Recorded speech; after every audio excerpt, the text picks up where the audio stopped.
So Wyze error code 90 is one of the most common error codes there. And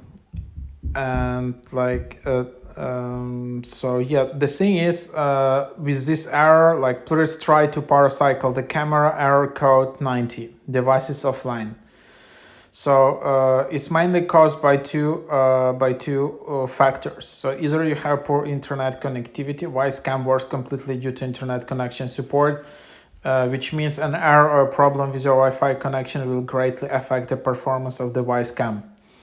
So incompatibility between the mobile device and Wyze cam. To set up Wyze cam, you need to connect the camera with Wyze official app installed on your mobile device. If your mobile device is not compatible with the camera, the setting process cannot be completed. So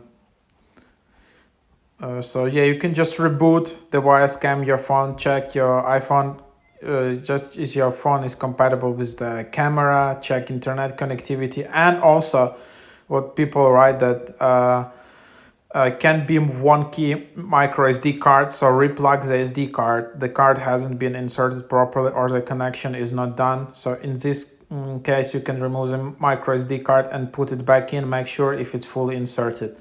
So yeah, you can also just try doing those things. So yeah, that's basically the idea.